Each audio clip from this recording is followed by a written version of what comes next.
18,000 இன்னைக்கு அடிப்படை சம்பளம் அப்படி அரசு சட்டத்தில் இருக்கு.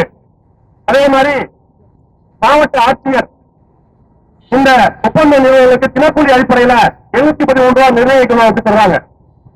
அந்த பணம் இந்த தொழிலாளிக்கு போகுதா அப்படின்னு பார்த்தோம்னா கண்டிப்பா இந்த பணங்களை போல. அப்ப இந்த ஒப்பந்த நிறுவனங்களும் இந்த அரசும் ஒரு திட்டத்தை போடுகிறது, அதுக்காண்டி பல கோடி ரூபாய் ஒதுக்கிறது. அந்த கோடிகளை அரசும் தனியார் நிறுவனங்களும் பங்கிட்டுக் கொள்கிறது. அப்ப ஓய்ச்சவனுக்கு சம்பளம் எவ்வளவு போகுது? அதுல தனி பாதி போகுது. 18,000 8,000 போகும். இது 8,000 இந்த அரசும் தனியார் நிறுவனங்களும் கண்டிப்பாக உங்களுக்கு தெரியாம எதுவும் நடக்காது.